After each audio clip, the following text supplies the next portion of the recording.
आपण ମାନଙ୍କୁ ସମସ୍ତଙ୍କୁ ପ୍ରଭୁ ଯୀଶୁ ଖ୍ରୀଷ୍ଟଙ୍କ ନାମରେ ପୁନର୍ବାର ମୁଁ ସ୍ୱାଗତ ଜଣାଏ।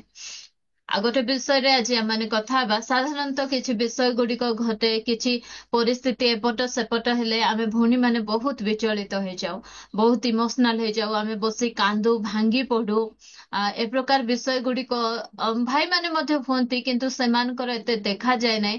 କିନ୍ତୁ ଆମେ ଭଉଣୀ ମାନେ ବହୁତ ବିଚଳିତ ହେଇଯାଉ ଆଉ ବହୁତ ଅସ୍ତବ୍ୟସ୍ତ ହେଇଯାଉଛି। ନାଇଁ ତୁମେ ଆମେ ଅନେକ ସମୟରେ ଆମ ସ୍ୱାମୀ ମାନଙ୍କୁ ମଧ୍ୟ ଆମର ବ୍ୟସ୍ତତାରେ ଆମେ ବ୍ୟସ୍ତ କରି ପକାଉ।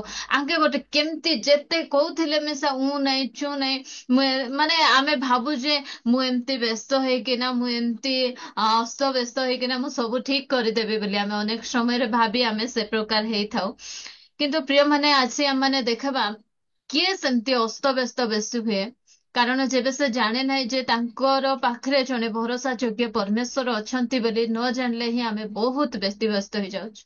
କିଛି ବିଷୟ ଉପରେ ଆମମାନଙ୍କର ଭରସା ଥିବ, ଆଶା ଥିବ, ସେ ବିଷୟ ନହେଲେ ଆମେ ତ ଆହୁରି ଅଧିକ ଭାଙ୍ଗି ପଡୁ। ଆମେ ଗୋଟେ ପ୍ଲାନ୍ କରିଥାଉ ଯେ ନାଇଁ ଏମିତି ହେଲା ପରେ ଏମିତି ହେବ, ଏଟା କରିବି, ସେ ବିଷୟ ନହେଲେ ଆହୁରି ଆମେ ଅଧିକ ଭାଙ୍ଗି ଯାଇଥାଉ। କିନ୍ତୁ ମୁଁ ଆଜି ଆପଣ ମାନଙ୍କୁ କହିବାକୁ ଚାହେଁ, ଆମମାନେ ଗୋଟେ ଭରସାହୀନ ଲୋକ ନାହୁଁ, ଆମମାନେ ଭରସା ଯୁକ୍ତ ଲୋକ। ଆଉ ଆମର ଭରସା ହଉଛନ୍ତି ପ୍ରଭୁ। କେବଳ ସେ ହିଁ ଆମମାନଙ୍କର ଭରସା ଅଟନ୍ତି। ଏ ଦୁନିଆରେ ଆମମାନଙ୍କର ଭରସା ବୋଲି ବା ମାନେ କାହାକୁ ଭରସା କରିବୁ, କାହା ଉପରେ ନିର୍ଭର କରିବୁ, ଏମିତି କେହି ବୋଲେ କେହି ଜଣେ ମଧ୍ୟ ନାହାନ୍ତି। ମାତ୍ର ଜଣେ ଆମମାନଙ୍କର ପିତା ପରମେଶ୍ୱର ଅଟନ୍ତି, ଯାହାକୁ କି ଆମେ ଆଖି ବନ୍ଦ କରି ପ୍ରତ୍ୟେକ କ୍ଷେତ୍ର ନିମନ୍ତେ ଆମମାନେ ଭରସା କରିପାରିବା। ଆମମାନେ ଖୋଲିବା ଏଜ୍ରା ପୁସ୍ତକ 8 ଅଧ୍ୟାୟ ଆଉ 21 ଆଉ 22 ପଦ ପଢିବା। ଏଜ୍ରା 8 ଅଧ୍ୟାୟ 21-22। ଯେ ଜଣେ ପଢିବାର ସାହାଯ୍ୟ କରନ୍ତୁ। ଏ ଉତ୍ତାରେ ଆମ୍ଭମାନଙ୍କ ନିମନ୍ତେ ଓ ଆମ୍ଭମାନଙ୍କ ବାଳକ ବାଳିକା ଓ ସକଳ ସମ୍ପତ୍ତି ନିମନ୍ତେ ଏକ ସରଳ ପଥ ପ୍ରାର୍ଥନା କରିବା ଅଭିପ୍ରାୟରେ ଆମ୍ଭମାନଙ୍କ ପରମେଶ୍ୱରଙ୍କ ସାକ୍ଷାତରେ ଆପଣମାନଙ୍କୁ ନମ୍ର କରିବା ପାଇଁ ଆମ୍ଭେ ଅହବା ନଦୀ ନିକଟରେ ଉପବାସର ଘୋଷଣା କଲୁ। କାରଣ ପଥ ମଧ୍ୟରେ ଶତ୍ରୁ ବିରୁଦ୍ଧରେ ଆମ୍ଭମାନଙ୍କର ସାହାଯ୍ୟ କରଣାର୍ଥେ ରାଜାଙ୍କୁ ଏକ ଦଳ ସୈନ୍ୟ ଅଶ୍ୱାରୂଢ଼ ମାଗିବାକୁ ଆମ୍ଭର ଲଜ୍ଜାବୋଧ ହେଲା। ଯେହେତୁ ଯେଉଁମାନେ ଆମ୍ଭମାନଙ୍କ ପରମେଶ୍ୱରଙ୍କ ଅନ୍ୱେଷଣ କରନ୍ତି, ସେ ସମସ୍ତଙ୍କର ମଙ୍ଗଳ ନିମନ୍ତେ ସେମାନଙ୍କ ପ୍ରତି ତାହାଙ୍କ ହସ୍ତର ସହାୟତା ଅଛି।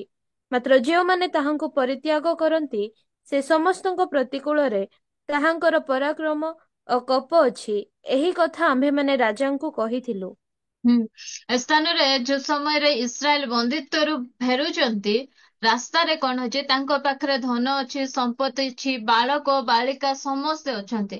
କହିବାକୁ ଗଲେ ସେମାନଙ୍କର ପାଖରେ ଧନ ବଳ ଅଛି, ଲୋକ ବଳ ମଧ୍ୟ ଅଛି, ତା ସହିତ ଶତ୍ରୁ ମାନେ ମଧ୍ୟ ଅଛନ୍ତି। ଆଉ ଏମାନେ କାହା ପାଖକୁ ଏମାନେ ଭାବୁଛନ୍ତି ଯେ ଆମେ ରାଜା ପାଖକୁ ସାହାଯ୍ୟ ମାଗିବୁ ଯେ ଏ ଶତ୍ରୁ ମାନଙ୍କ ଠାରୁ ଆମମାନଙ୍କୁ ସୁରକ୍ଷା ପ୍ରଦାନ କର। ମାତ୍ର ସେ ସ୍ଥାନରେ ଏମାନେ କହୁଛନ୍ତି ଆମମାନେ ଯାଇ ରାଜାକୁ ସାହାଯ୍ୟ ମାଗିବା ପାଇଁ ଆମମାନେ ଲଜ୍ଜା ବୋଧ କଲୁ। କହିବାକୁ ଗଲେ ଆମର ଭରସା, ଆମର ସୁରକ୍ଷାକାରୀ କେବଳ ପରମେଶ୍ୱର ହିଁ ଅଟନ୍ତି। ଆମେ କୌଣସି ରାଜା ପାଖକୁ ଆମେ ଯାଇ ସାହାଯ୍ୟ ମାଗିବୁ ନାହିଁ।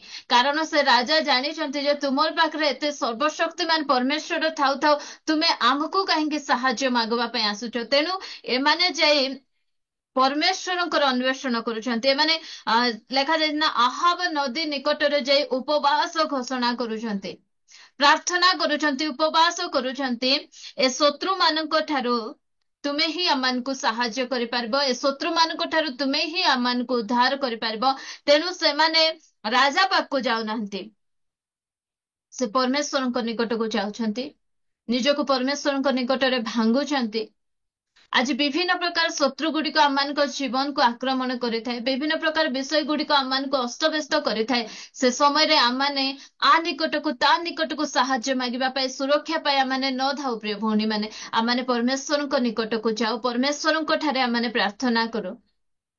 ଆମେ ଅନେକ ସମୟରେ ଆମର ସୁରକ୍ଷା ଅଲଗା ଲୋକମାନଙ୍କ ଠାରେ ଆମେ ଖୋଜୁ। ଆମର ସୁରକ୍ଷା ଆମେ ଅନେକ ସମୟରେ ଲୋକମାନେ କଣ କରନ୍ତି, ବିଭିନ୍ନ ପ୍ରକାର କଳା ଦଉଡି ଉପରେ ସେମାନଙ୍କର ଭାବେ କି କଳା ଦଉଡି ବାନ୍ଧିଥିଲେ ମତେ ନଜର ପଡିବ ନାହିଁ। ଅନେକ ସମୟରେ କଳା ଟୋପାରେ ଆମମାନଙ୍କର ଭରସା ଥାଏ। ଲାଜ ଲାଗବା କଥା, ଯେ ଆମମାନଙ୍କୁ ଲଜ୍ଜାବୋଧ ଲାଗବା କଥା।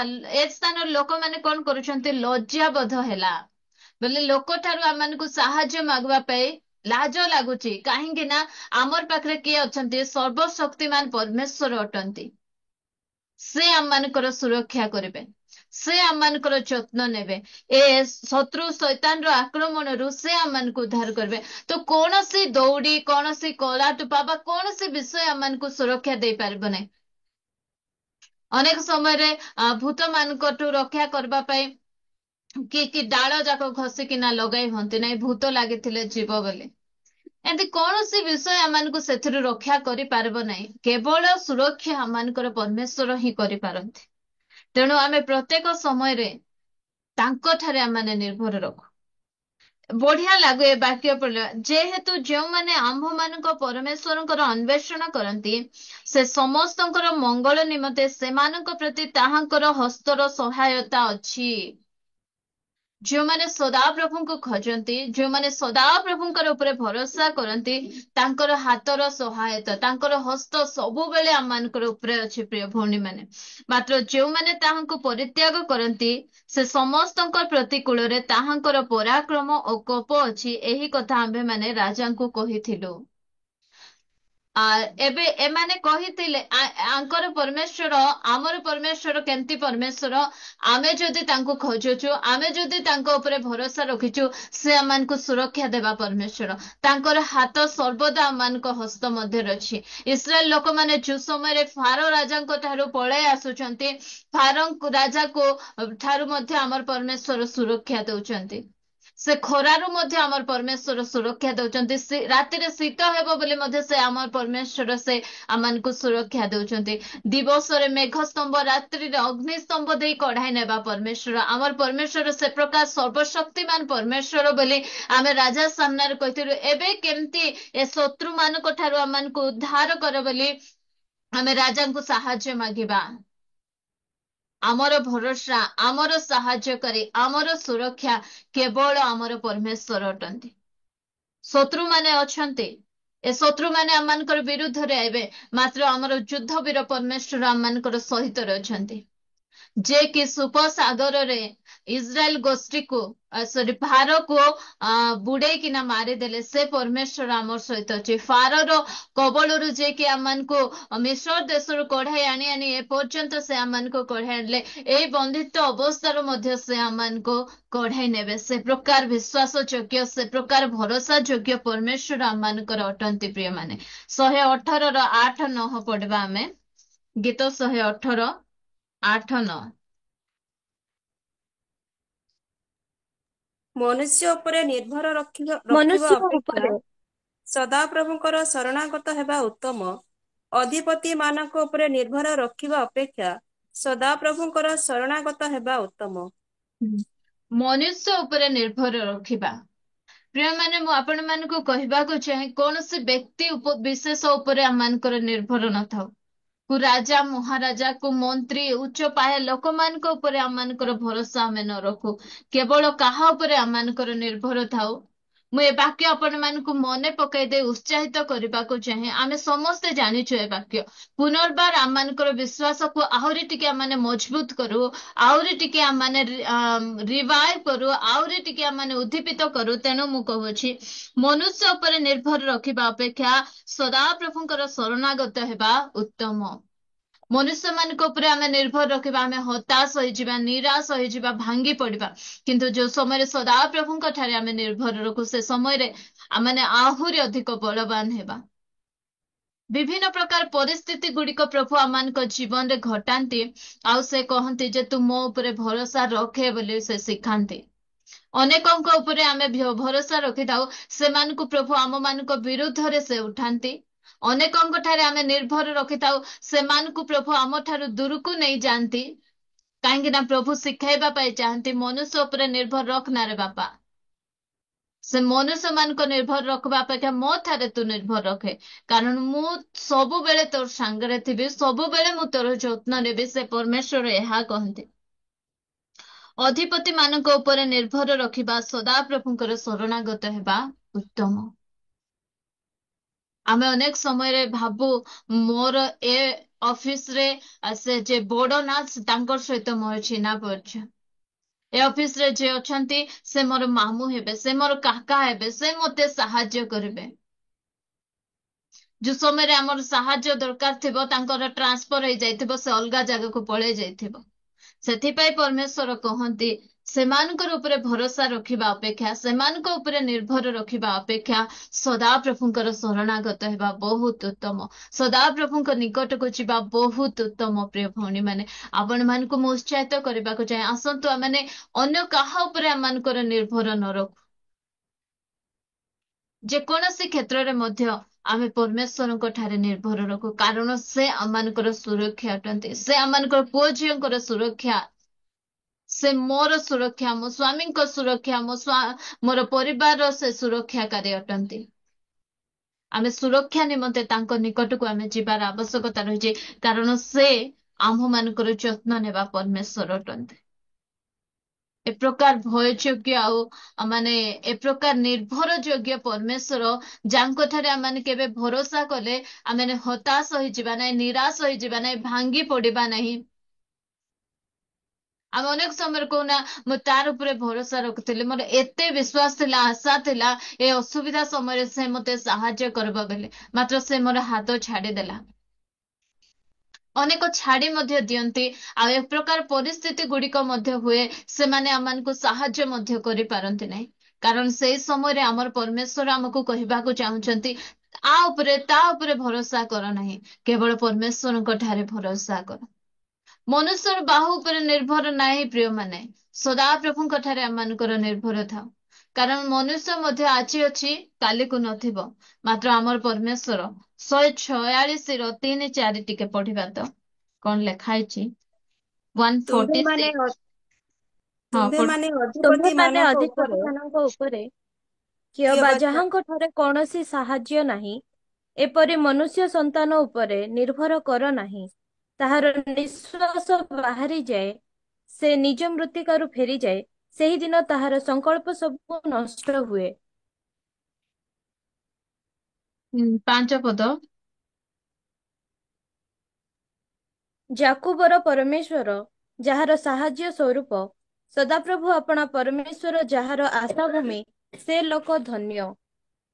ହଁ, ତୁମ୍ଭେମାନେ ଅଧିପତି ମାନଙ୍କ ଉପରେ ଭରସା କର ନାହିଁ, କିମ୍ବା ମନୁଷ୍ୟ ଉପରେ ନିର୍ଭର କର ନାହିଁ, ତାହାର ନିଶ୍ୱାସ ବାହାରେ। କାହିଁକି ନା ମନୁଷ୍ୟ ଗୋଟେ ଅକ୍ଷୟ ମନୁଷ୍ୟ ଅଟେ।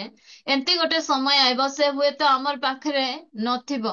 ଯୋଉ ସମୟରେ ଆମର ସାହାଯ୍ୟ ଆବଶ୍ୟକ, ସେ ସମୟରେ ସେ ନଥିବ, ମାତ୍ର ସଦାପ୍ରଭୁ ଆମମାନଙ୍କର ଦୁର୍ଦ୍ଦଶା କାଳରେ ଅତି ନିକଟବର୍ତ୍ତୀ ସହାୟ ଅଟନ୍ତି। ଆମେ ଗୀତରେ ଗାଉଛୁ, ଆବାଜ ଦୁ ତୁ ଆମେ ଖାଲି ଡାକବାର ଆବଶ୍ୟକତା ଅଛି। ବାପା ବୋଲି ଡାକୁ ଡାକୁ ସେ ପଳାଇ ଆଇବେ। ମନୁଷ୍ୟ ମାନେ ହୁଏତ ସବୁବେଳେ ଆମର ପାଖରେ ନଥିବେ। ଆମେ ଅନେକ ସମୟରେ ଭାଙ୍ଗି ପଡୁ, ଯେ ମୋର ଦେହ ଖରାପ ହେବା ସମୟରେ ସେ ଟିକେ ପଚାରିଲା ନାହିଁ, ସେ ଟିକେ ଦେଖି ଆସିଲା ନାହିଁ। ମୋର ଦୁଃଖ ସମୟରେ ସେ ଟିକେ ମତେ ପଚାରିଲା ନାହିଁ, ମୁଁ ତାର ପାଇଁ କେତେ ସାହାଯ୍ୟ କରିଥିଲି, ତା ପାଇଁ ମୁଁ କେତେ କଣ କରିଥିଲି। ଏ ପ୍ରକାର ଚିନ୍ତାଧାରା ଆମମାନଙ୍କୁ ମଧ୍ୟରେ ଆସିଥାଏ। କିନ୍ତୁ ମନୁଷ୍ୟ ମାନଙ୍କ ଠାରେ ସେ ସବୁ ଆଶା କରିବା ଅପେକ୍ଷା, କାହିଁକି ନା ମନୁଷ୍ୟ ଏ ପ୍ରକାର ପରିସ୍ଥିତିରେ ଆସେ, ଅନେକ ଜାଣି ଶୁଣି ମଧ୍ୟ ଆସନ୍ତି ନାହିଁ। ଆଉ ଅନେକ ଜଣଙ୍କର ପରିସ୍ଥିତି ଏ ପ୍ରକାର ହୁଏ ଯେ ଆମମାନଙ୍କର ଅବସ୍ଥା ସେ ପ୍ରକାର ହେବା ସମୟରେ ଆମମାନଙ୍କ ନିକଟକୁ ସେମାନେ ପହଞ୍ଚି ପାରନ୍ତି ନାହିଁ।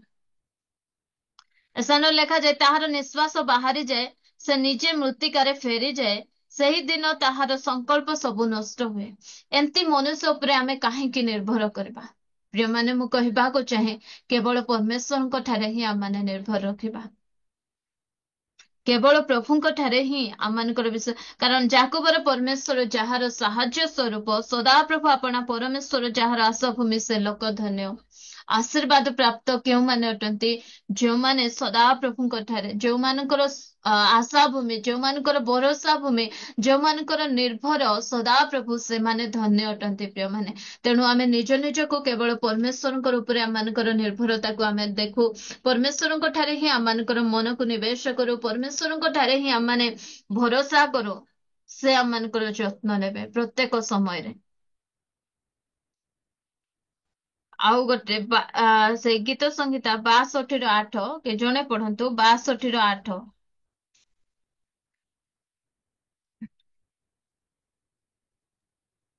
ହେ ଲୋକମାନେ, ସବୁବେଳେ ତାହାଙ୍କଠାରେ ନିର୍ଭର କର, ତାହାଙ୍କ ଛାମରେ ମନର ସବୁ କଥା ଭାଙ୍ଗି କୁହ। ପରମେଶ୍ୱର ଆମ୍ଭମାନଙ୍କ ନିମନ୍ତେ ଆଶ୍ରୟ। ହେ ଲୋକମାନେ, ଆକୁ ତାକୁ କହି ବୁଲ ନାହିଁ ନିଜର ମନର କଥା। ଆମେ ଅନେକ ସମୟରେ ଆମର ପରିବାରରେ କିଛି ସମସ୍ୟା ହେଲେ ଆମେ ସମସ୍ତଙ୍କୁ ଗୁହାରି ବୁଲୁ। ଆକୁ କହୁ ତାକୁ କହୁ, ଜାଣିଛ କି ନାହିଁ, ଶୁଣିଲ କି ନାହିଁ, ଆମର ଘରେ ଏମିତି ସମସ୍ୟା, ଏଇଟା ହେଲା ସେଟା ହେଲା। ଏ ସମସ୍ତଙ୍କୁ କହିବା କିଛି ଆବଶ୍ୟକ ନାହିଁ। ଆମର ଘରର ସମସ୍ୟା ଲେଖାଯାଏ ମନର ସବୁ କଥା ଭାଙ୍ଗି ଭାଙ୍ଗି ତାଙ୍କୁ କୁହ, ସେ ଶୁଣିବା ପାଇଁ ପ୍ରସ୍ତୁତ ଅଛନ୍ତି। ସେ ତୁମର ଆଶ୍ରୟ ଅଟନ୍ତି। ସବୁବେଳେ, କେବେ କେବେ, ସବୁବେଳେ ତାହାଙ୍କ ଠାରେ ନିର୍ଭର କର, କାରଣ ସେ ସବୁବେଳେ ଭରସା ଯୋଗ୍ୟ ପରମେଶ୍ୱର। ତାଙ୍କ ଠାରେ ଭରସା କର, ଆଉ ତାଙ୍କୁ ହିଁ ସବୁର ମନର କଥା ଭାଙ୍ଗି ଭାଙ୍ଗି କୁହ।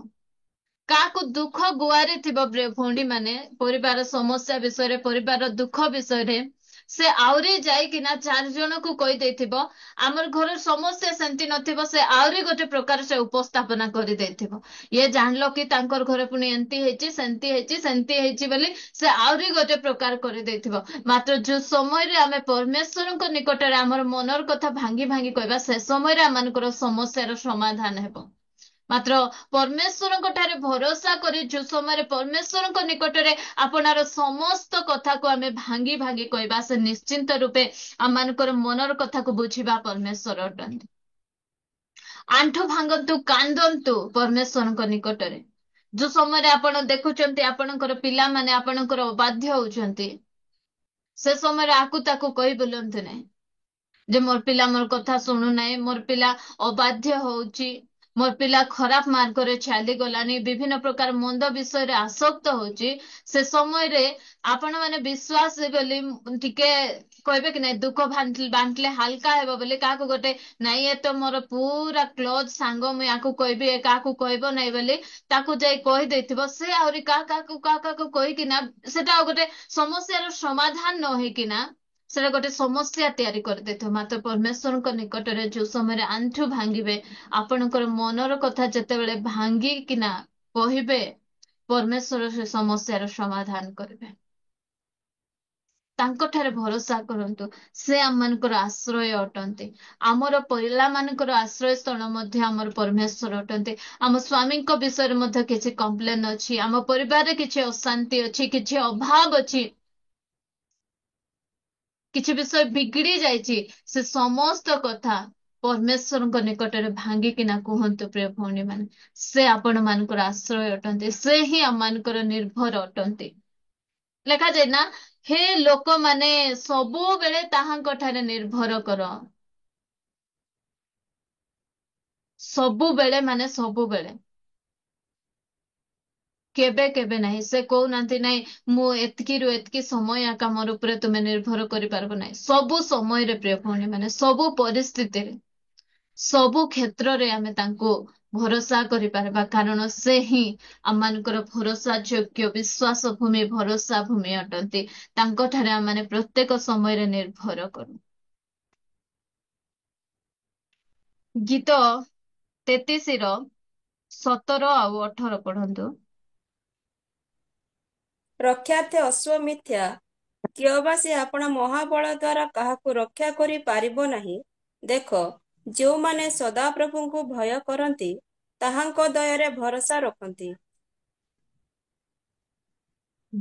ରକ୍ଷାର୍ଥେ ଅଶ୍ଵ ମିଥ୍ୟା, ଯୁଦ୍ଧ ନିମନ୍ତେ ଅଶ୍ଵ ସୁସଜ୍ଜିତ ହୁଏ। ଯୁଦ୍ଧ ପାଇଁ ଯୁଦ୍ଧ ଅସ୍ତ୍ର ଶସ୍ତ୍ର ସୁସଜ୍ଜିତ କରାଯାଏ, ସଜାଯାଏ, ରେଡି କରାଯାଏ। ମାତ୍ର ଯୁଦ୍ଧର ଜୟ କିଏ କରନ୍ତି? ଆମମାନଙ୍କର ପରମେଶ୍ୱର କରନ୍ତି। ସେ ଯୁଦ୍ଧବୀର ପରମେଶ୍ୱର, ସେ ହିଁ ଆମମାନଙ୍କୁ ସୁରକ୍ଷା ଦିଅନ୍ତି। ଆମେ ଅନେକ ସମୟରେ ଭାବୁ ଆମର ପାଖରେ ଏବେ ଇସ୍ରାଏଲ ଆଉ ଗାଜା ମଧ୍ୟରେ, ଇସ୍ରାଏଲ ପଲେଷ୍ଟାଇନ ମଧ୍ୟରେ ଯୋଉ ସମୟରେ ଯୁଦ୍ଧ ଚାଲେ, ଭାବେ କି ଇସ୍ରାଏଲ ଭାବୁଛି ଯେ ମୋ ପାଖରେ ଏସବୁ ସୁରକ୍ଷା ଗୁଡିକ ଅଛି, ସେଥିପାଇଁ ମୁଁ ସୁରକ୍ଷିତ, ମୋ ପାଖରେ ଏ ଯୁଦ୍ଧ ଅସ୍ତ୍ର ଗୁଡିକ ଅଛି, ସେଥିପାଇଁ ମୁଁ ସୁରକ୍ଷିତ ନାହିଁ। ଆମମାନଙ୍କର ଯୁଦ୍ଧ ଅସ୍ତ୍ର, ଆମମାନଙ୍କର ବୁଲେଟ ପ୍ରୁଫ, ଏସବୁ କିଛି ଆମମାନଙ୍କୁ ସୁରକ୍ଷା ଦେବ ନାହିଁ ପ୍ରିୟମାନେ। କେବଳ ପରମେଶ୍ୱର ହିଁ ଆମମାନଙ୍କର ସୁରକ୍ଷା ଅଟନ୍ତି। କିଏ ବା ସେ ଆପଣା ମହାବଳ ଦ୍ଵାରା କାହାକୁ ରକ୍ଷା କରିପାରେ ନାହିଁ। ଦେଖ, ଯେଉଁମାନେ ସଦାପ୍ରଭୁଙ୍କୁ ଭୟ କରନ୍ତି ଓ ତାହାଙ୍କ ଦୟାରେ ଭରସା ରଖନ୍ତି, ସେମାନଙ୍କର ପ୍ରାଣ ମୃତ୍ୟୁରୁ ରକ୍ଷା କରିବା ପାଇଁ ଓ ଦୁର୍ଭିକ୍ଷ ସମୟରେ ସେମାନଙ୍କୁ ବଞ୍ଚାଇବା ପାଇଁ ସେମାନଙ୍କ ଉପରେ ତାହାଙ୍କର ଦୃଷ୍ଟି ଥାଏ। ଆଜି ଅନେକ ଧନୀ ମାନେ ମଧ୍ୟ ବିଭିନ୍ନ ପ୍ରକାର ରୋଗରେ ପଡି ମରୁଛନ୍ତି। ସେମାନଙ୍କ ପାଖରେ ଚିକିତ୍ସା ହେବା ପାଇଁ ଟଙ୍କା ନାହିଁ କି? ଟଙ୍କା ଅଛି, କିନ୍ତୁ ଏ ପ୍ରାଣର ସୁରକ୍ଷାକାରୀ, ଏ ପ୍ରାଣର ରକ୍ଷାକାରୀ କିଏ? ସେଇ ପରମେଶ୍ୱର ଅଟନ୍ତି। ଆମେ ଭାବୁ ମୋର ପାଖରେ ଟଙ୍କା ଥିଲେ, ଆମେ ଭାବୁନା ଅନେକ ସମୟରେ ମୋର ବାପା ମୋର ଭାଇ ବଞ୍ଚି ଯାଇଥାନ୍ତେ ଯଦି ମୋ ପାଖରେ ଟଙ୍କା ଥାନ୍ତା, ମୁଁ ଯଦି ତାଙ୍କୁ ଭଲ ଟ୍ରିଟମେଣ୍ଟ କରିଥାନ୍ତି ବୋଲି। ନାହିଁ ପ୍ରିୟମାନେ, ଆମେ ଟଙ୍କା ଉପରେ ନିର୍ଭର କରିପାରିବା ନାହିଁ, ଧନ ଉପରେ ନିର୍ଭର କରିପାରିବା ନାହିଁ। କେବଳ ପରମେଶ୍ୱରଙ୍କ ଠାରେ ହିଁ ଆମେ ନିର୍ଭର କରୁ। କାରଣ ଜୀବନ ଦେବା ପରମେଶ୍ୱର ଆଉ ଜୀବନ ନେବା ପରମେଶ୍ୱର କିଏ ଅଟନ୍ତି? ସେ ହିଁ ଅଟନ୍ତି। ଆଉ ତାଙ୍କ ଉପରେ ଯୋଉ ସମୟରେ ଆମେ ଭରସା କରିବା, ସେ ସମୟରେ ପ୍ରାଣ ମୃତ୍ୟୁରୁ ରକ୍ଷା କରିବା ପାଇଁ ଓ ଦୁର୍ଭିକ୍ଷ ସମୟରେ ସେମାନଙ୍କୁ ବଞ୍ଚାଇବା ପାଇଁ ସେମାନଙ୍କର ଉପରେ ତାହାଙ୍କର ଦୃଷ୍ଟି ଥାଏ। କୋଭିଡ ସମୟରେ ଆମେ ଦେଖିଲୁ ଅନେକ ବଡ ବଡ ଲୋକ, ଧନୀ ଲୋକମାନେ ଚାଲିଗଲେ। ମାତ୍ର ପରମେଶ୍ୱର ଆମମାନଙ୍କୁ ସେ ପ୍ରକାର ସୁରକ୍ଷାର ବଳୟ ମଧ୍ୟରେ ଆମମାନେ ରଖିଲେ। କାହିଁକି ନା ଧନ ସମ୍ପତ୍ତି ଉପରେ ଭରସା ନାହିଁ। ଆମେ ଅନେକ ମୋର ପାଖରେ ହଁ ଯେତେ ବଡ ରୋଗ ହଉ, ଯେତେ ବଡ ସମସ୍ୟା ହଉ, ମୋ ପାଖରେ ତ ଟଙ୍କା ଅଛି। ନାଇଁ, ଆମ ଟଙ୍କା ଆମମାନଙ୍କୁ ସୁରକ୍ଷା କରିପାରିବ ନାହିଁ। ଆମମାନଙ୍କର ଟଙ୍କା ଆମମାନଙ୍କୁ ରକ୍ଷା କରିପାରିବ ନାହିଁ। କେବଳ ପରମେଶ୍ୱର ହିଁ ଆମମାନଙ୍କୁ ସୁରକ୍ଷା କରିପାରିବେ। ତେଣୁ ଆମମାନଙ୍କର ସମସ୍ତ ପ୍ରକାର ବିଷୟର ଭରସା, ସମସ୍ତ ବିଷୟରେ ଆମେ କେବଳ ତାଙ୍କୁ ହିଁ ଭରସା କରୁ। କାରଣ ସେ ହିଁ ଆମମାନଙ୍କର ଭରସା ଯୋଗ୍ୟ ପରମେଶ୍ୱର। ପ୍ରିୟମାନେ, ସେ ହିଁ ଆମମାନଙ୍କର ଆଶ୍ରୟ, ସେ ହିଁ ଆମମାନଙ୍କର ଆଶା ଭୂମି। ତେଣୁ ସୁରକ୍ଷା ପାଇବା ପାଇଁ ଆମେ ଇଆଡେ ସିଆଡେ ଧାଇଁ ନ ବୁଲୁ, କେବଳ ତାଙ୍କ ଠାରେ ହିଁ ଭରସା କରିବା। ହିତୋପଦେଶ 29:25।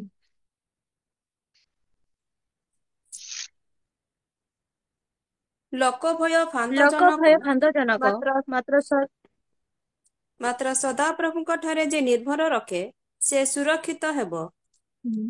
ଲୋକ ଭୟ ଖାନ୍ଦଜନକ, ମାତ୍ର ସଦାପ୍ରଭୁଙ୍କ ଠାରେ ଯେ ନିର୍ଭର ରଖେ ସେ ସୁରକ୍ଷିତ। ଆଜି ଲୋକମାନେ ଡରି ଡରି ଅଛନ୍ତି। ଲୋକମାନେ ଆଜି ଭୟଗ୍ରସ୍ତ ଅବସ୍ଥାରେ ଅଛନ୍ତି। ତେଣୁ ଦେଖିବେ, କାର ଗାଡି ଆଗରେ ଲେମ୍ବୁ ଲାଗିଥାଉଛି, କାର ଗାଡି ଆଗରେ ଲଙ୍କା ଲାଗିଥାଉଛି। ଏତେ ସୁନ୍ଦର ଘର ଲକ୍ଷେ ଲକ୍ଷେ ଟଙ୍କା ଦେଇକିନା ବନେଇଥିବେ, ଗୋଟେ 50 ଟଙ୍କିଆ ବୋଇତାଳୁକୁ ଆଣିକିନା ଘର ଆଗରେ ଝୁଲେଇଥିବେ। ଆହୁରି ସେ ବୋଇତାଳୁର ବିକୃତି ମିଶା ସେ ଗୋଟେ କଳା ଏମିତି ଦାନ୍ତରା ଫଟୋକୁ ମଧ୍ୟ ଗୋଟେ ଝୁଲେଇଥିବେ। କାହିଁକି? ଲୋକମାନେ ଡରି ଡରି ଅଛନ୍ତି, କା ଦୃଷ୍ଟି ପଡିଯିବ ବୋଲି। ଏତେ ସୁନ୍ଦରା ସୁନ୍ଦରା ପିଲାମାନେ ଥିବେ, ସେମାନଙ୍କର ମୁଣ୍ଡରେ ଏଡିକି ଲାକା କଳାଟା। କାହିଁକି? ଡରିକିନା ଲୋକମାନେ ଅଛନ୍ତି ପୁରା। ଏମାକାର ଦୃଷ୍ଟି ପଡିଯିବ, କିଏ ଅନିଷ୍ଟ କରିଦେବ, ଏ ପ୍ରକାର ଭୟରେ ଜଗତର ଲୋକମାନେ ଅଛନ୍ତି। ଅନେକ ଜଣ ଅଛନ୍ତି, ଲୋକ ଭୟ ମାନେ ସେମାନଙ୍କ ଜୀବନରେ ଭୟ ଦୃଷ୍ଟି ପଡିଯିବ ବୋଲି। କାର ଚୁନି ହଜିଗଲେ କିଏ ଡରି ଯାଉଛନ୍ତି, କାର ଡ୍ରେସ ହଜିଗଲେ ଡରି ଯାଉଛନ୍ତି। ଏ ବାପା, ମୋ ଡ୍ରେସ ହଜିଗଲା, କିଏ ମୋର ସେ ଡ୍ରେସକୁ ନେଇ ଗୁଣି କରିଦବ ନାହିଁ ତ, ଏ ପ୍ରକାର ଭୟ। କିଏ ଭାବୁଛନ୍ତି ମୋର ମୁଣ୍ଡରୁ ଚୁଟି ନେଇ ଯାଉଛି ବୋଲି ଭୟ, କି ମୋର ଗୋଡର ଧୂଳି ନେଇଗଲା ବୋଲି ଭୟ। ଏ ପ୍ରକାର ବିଭିନ୍ନ ପ୍ରକାର ଭୟ, ଯାଦୁ ଟଣା ଗୁଣିଆ, ଏ ସବୁର ଭୟରେ ଲୋକମାନେ ଅଛନ୍ତି। ମୁଁ ଭାବେ ଯେ ଅନେକ ଶିକ୍ଷିତ ମାନେ ଏମିତି ନାହିଁ, ଯୋଉମାନେ ଅଶିକ୍ଷିତ ସେମାନେ ହିଁ ସେମିତି ନାହିଁ। ଅନେକ ଶିକ୍ଷିତ ଲୋକମାନଙ୍କ ମଧ୍ୟରେ ମଧ୍ୟ ସେ ପ୍ରକାର ଭୟ ଗୁଡିକ ପଶି ଯାଇଛି। ସେମାନେ ସୁରକ୍ଷିତ ଅବସ୍ଥାରେ ନାହାନ୍ତି, ଲୋକମାନଙ୍କୁ ଡରୁଛନ୍ତି। ମାତ୍ର ଯେଉଁମାନେ ସଦାପ୍ରଭୁଙ୍କ ଠାରେ ନିର୍ଭର ରଖନ୍ତି, ସେମାନେ ସୁରକ୍ଷିତ। ଆମେ ସୁରକ୍ଷିତ ଲୋକ। ଆମେ ଜାଣିଅଛୁ ଆମମାନଙ୍କର ପାଖରେ ଗଣନା 23:23 ଅଛି, ଇସ୍ରାଏଲ ବିରୁଦ୍ଧରେ କୌଣସି ଗଣକଥା ନାହିଁ ବୋଲି। କିଛି ଗୁଣି ଗାଡି ଆମମାନଙ୍କୁ କିଛି ମଧ୍ୟ କାମ କରିବ ନାହିଁ ବୋଲି ଆମେ ଜାଣିଅଛୁ। କାରଣ ଆମର ପରମେଶ୍ୱର ଆମମାନଙ୍କର ସୁରକ୍ଷା ଅଟନ୍ତି। ତୁମେ ଚାଉଳ ମନ୍ତ୍ରେଇକିନା ଫିଙ୍ଗ, କି ଲେମ୍ବୁ ହଳଦୀ ଯାହା ମିଶା ମନ୍ତ୍ରେଇକିନା ଆମର ଘର ଉପରେ ଫିଙ୍ଗ, ଛାତ ଉପରେ ଫିଙ୍ଗ, ଯାହା ବି କର, ଆମକୁ କଣ ହବ ନାହିଁ? କିଛି ମଧ୍ୟ ହବ ନାହିଁ। କାରଣ ଆମର ସୁରକ୍ଷା ଆମର ପରମେଶ୍ୱର ଅଟନ୍ତି। ଆଜି ଲୋକମାନେ ମାନେ ଏ ପ୍ରକାର ଭୟଭୀତ ଅବସ୍ଥାରେ ଗୁଡିକ ରହିଛନ୍ତି। ଆମେ ଦେଖୁ କିଏ ଗୋଟେ କିଛି ହେଲେ ନାଇଁ ସେ କିଛି ଗୋଟେ ମାନେ ଅସୁବିଧା ହେଲା, କିଛି ଗୋଟେ କରିଦେଲାରୁ ଏ ପ୍ରକାର ହେଲା। ଆମକୁ ମଧ୍ୟ ଲୋକମାନେ କଲେ କରୁଥିବେ, ମାତ୍ର ପରମେଶ୍ୱର ଆମମାନଙ୍କୁ ସୁରକ୍ଷା ଦେବା ପରମେଶ୍ୱର ଅଟନ୍ତି। ଗୁଣି ଗାରେଡି ଆମ ନିକଟକୁ ଆସିବ ନାହିଁ, କାରଣ ଆମର ନିର୍ଭର, ଆମର ଭରସା ପରମେଶ୍ୱରଙ୍କ ଠାରେ ଅଛି। ଯାଦୁ ଟନା ସେ ଗୁଣିଆ ଠାରୁ ମଧ୍ୟ ବଡ ଆମମାନଙ୍କର ପରମେଶ୍ୱର ଅଟନ୍ତି। ତାଙ୍କ ଠାରେ ଆମମାନେ ଭରସା ରଖିଛୁ। ଆମ ପାଖରେ କିଛି ବିଷୟ ମଧ୍ୟ ହେବ ନାହିଁ। ଆଉ ଯଦି ବି କିଛି ହେଉଛି ପରମେଶ୍ୱରଙ୍କର ଅନୁମତିରେ ହିଁ ଆମମାନଙ୍କ ଜୀବନରେ ଯାହା ବି କିଛି ହେଉଛି, କାରଣ ସେ ଅନୁମତି ଦେଇଛନ୍ତି ଅନେକଙ୍କୁ ଆମମାନଙ୍କ ବିରୁଦ୍ଧରେ ଉଠେଇବା ପାଇଁ, ଆମମାନଙ୍କର ମୁଣ୍ଡ ଉପରେ ଚାଲିବା ପାଇଁ ଆମର ପରମେଶ୍ୱର ଅନେକଙ୍କୁ ଅନୁମତି ଦେଇଛନ୍ତି। ତେଣୁ ବିଚଳିତ ହେବାର ନାହିଁ।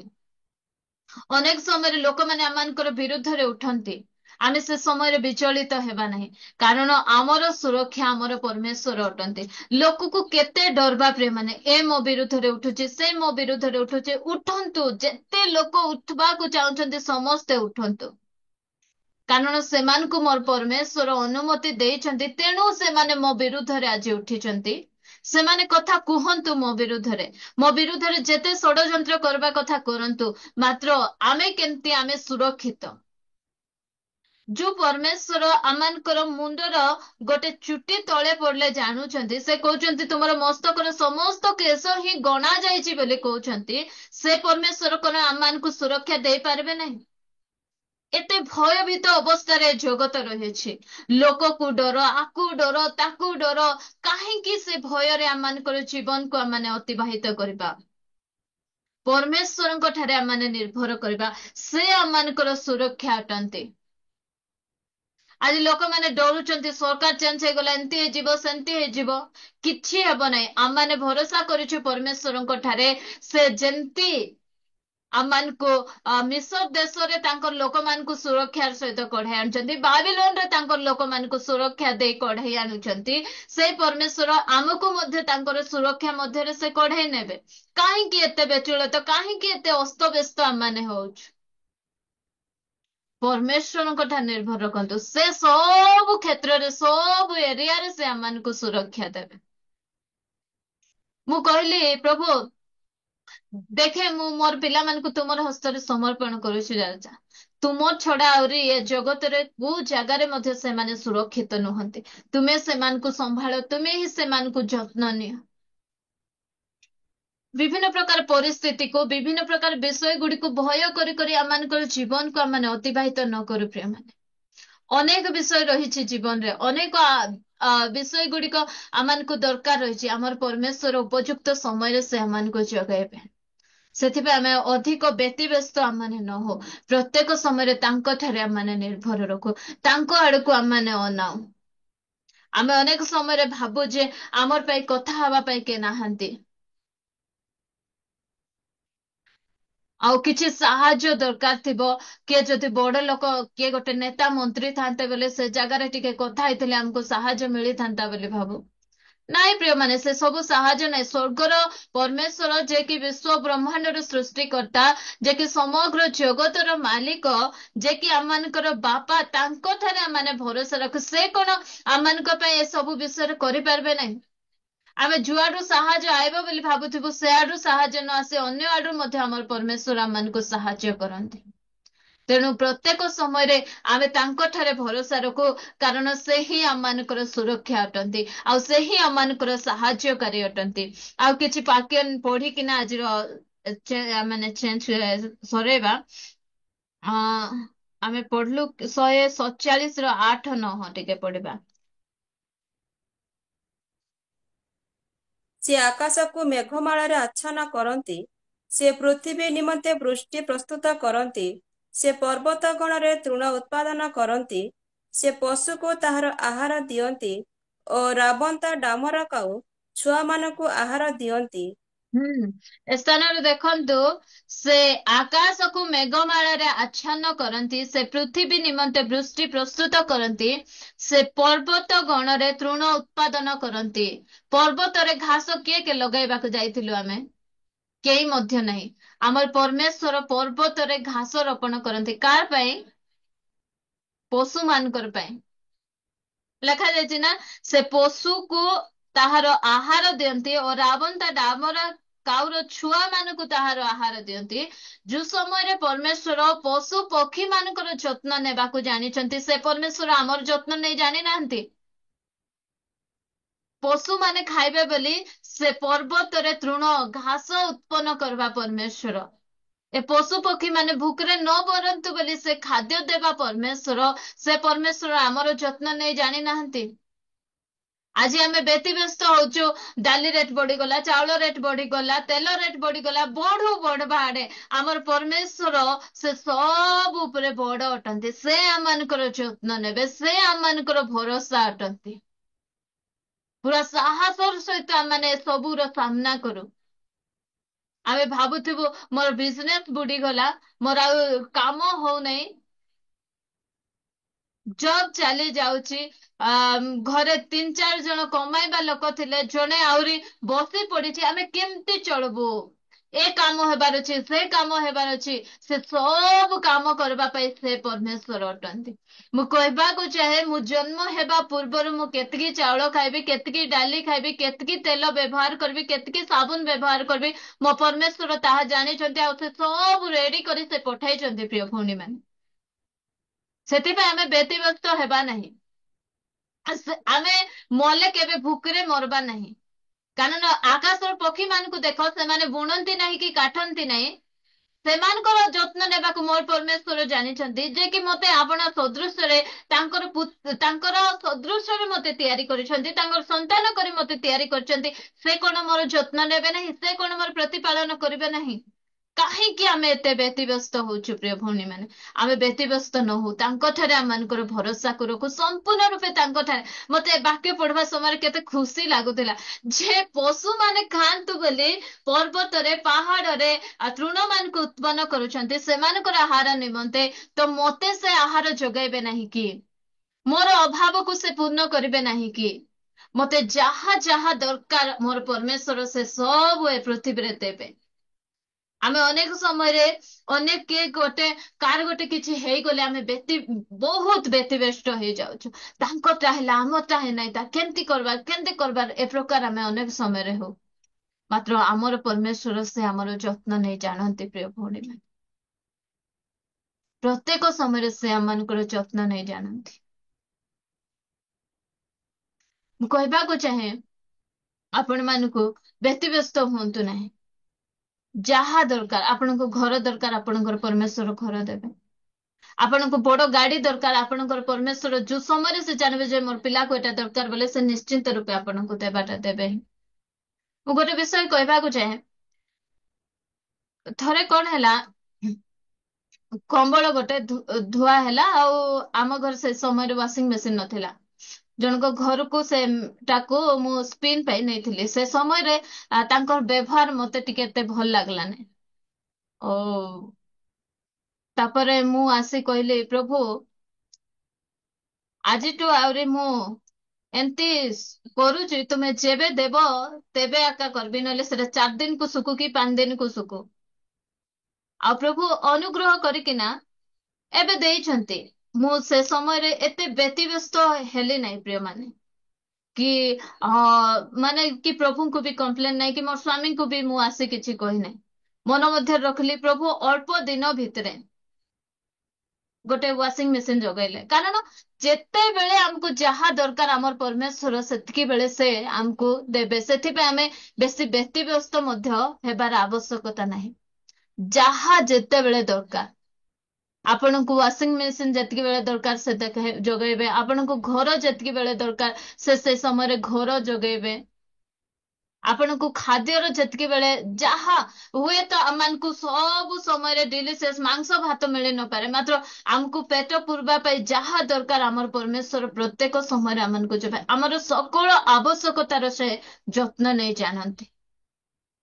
ଯୋଉ ପରମେଶ୍ୱର ଫୁଲ ମାନଙ୍କୁ ସଜାଉଛନ୍ତି, ବିଭିନ୍ନ ପ୍ରକାର ରଙ୍ଗ ରୂପ ଦେଇକିନା କିଏ ଡିଜାଇନ କରୁଛୁ କି ଆମେ ଫୁଲ ମାନଙ୍କୁ, ସେ ପରମେଶ୍ୱର ଆମ ମାନଙ୍କୁ ମଧ୍ୟ ବସ୍ତ୍ରରେ ମଧ୍ୟ ବିଭିନ୍ନ ପ୍ରକାର ବସ୍ତ୍ରରେ ମଧ୍ୟ ସେ ଆମମାନଙ୍କୁ ବସ୍ତ୍ରାନ୍ୱିତ କରିବା ପରମେଶ୍ୱର।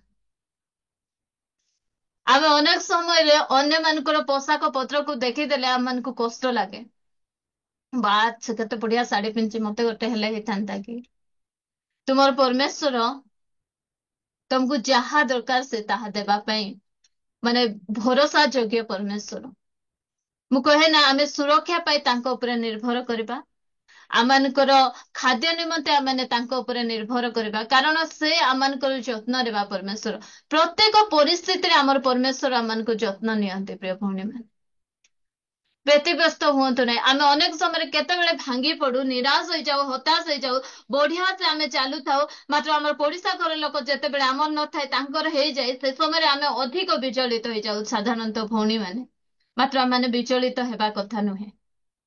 ପରମେଶ୍ୱରଙ୍କ ଠାରେ ଭରସା କରନ୍ତୁ। ସେ ଆପଣ ମାନଙ୍କର ଯତ୍ନ ନେବେ। ପ୍ରତ୍ୟେକ ସମୟରେ ଆପଣ ମାନଙ୍କର ଯତ୍ନ ନେବା ପରମେଶ୍ୱର ସେ ଅଟନ୍ତି। ଆପଣ ମାଥ୍ୟୁ 6 ଅଧ୍ୟାୟ ଆପଣ ମାନେ ସମସ୍ତେ ପଢୁଛନ୍ତି। ଖାଇବା ପାଇଁ, ପିଇବା ପାଇଁ, ରହିବା ପାଇଁ, ଏସବୁ ବିଷୟ ପାଇଁ କାହିଁକି ଏତେ ୱରିଡ୍ ଆମେ ହେବା? ପରମେଶ୍ୱର ସେ ବହୁତ ସୁନ୍ଦର ଭାବରେ ଆମମାନଙ୍କର ଯତ୍ନ ନେଇ ଜାଣନ୍ତି। ବହୁତ ଭଲ ଲାଗେ ବାକ୍ୟ ଗୁଡିକ ଯେ ଆମର ପରମେଶ୍ୱର ମାନେ ପଶୁ ମାନଙ୍କର ଯତ୍ନ ନଉଛନ୍ତି, ପକ୍ଷୀ ମାନଙ୍କର ଯତ୍ନ ନଉଛନ୍ତି। ସେ ପରମେଶ୍ୱର ମୋର ମଧ୍ୟ ସେ ଯତ୍ନ ନିଅନ୍ତି। ସେ ମୋର ସୁରକ୍ଷା ଅଟନ୍ତି। ମୋର ଚତୁଃପାର୍ଶ୍ଵରେ ସେ ବାଡ ଦେଇକିନା ମତେ ସୁରକ୍ଷା କରି ରଖିଛନ୍ତି। ଏମିତି କୌଣସି ବିଷୟ ନାହିଁ ଯୋଉ ବିଷୟ କି ମତେ ଛୁଇଁ ପାରିବ ବୋଲି।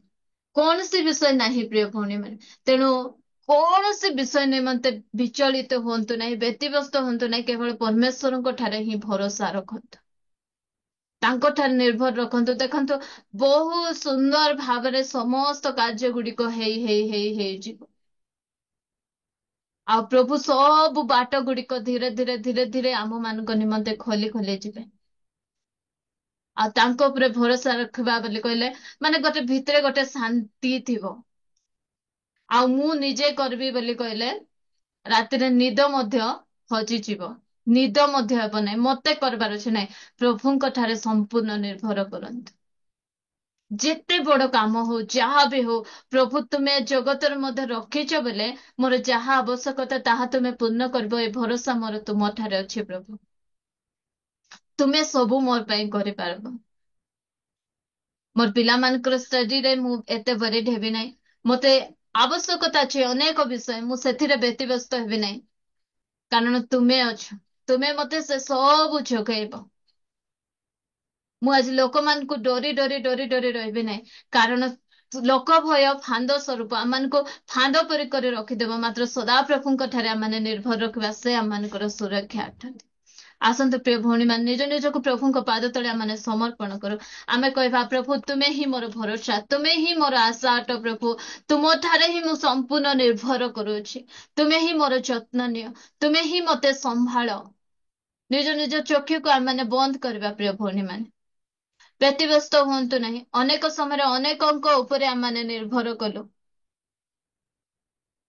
ଆମେ ଅନେକ ଜଣ ଅନେକ ବିଷୟରେ ଭାବୁଛୁ, ଇଠିରୁ ଟଙ୍କା ଆଇଲେ ମୁଁ ଏଟା କରିବି, ସେଠିରୁ ଟଙ୍କା ଆଇଲେ ମୁଁ ସେଟା କରିବି, ସେ ଭାଇ କିଛି ସାହାଯ୍ୟ କରିବେ, ସେ ଭଉଣୀ କିଛି ସାହାଯ୍ୟ କରିବେ। ନାଇଁ, କେହି କେହି ଏ ସ୍ଥାନ ଆମମାନଙ୍କୁ ସାହାଯ୍ୟ କରି ନ ପାରନ୍ତି।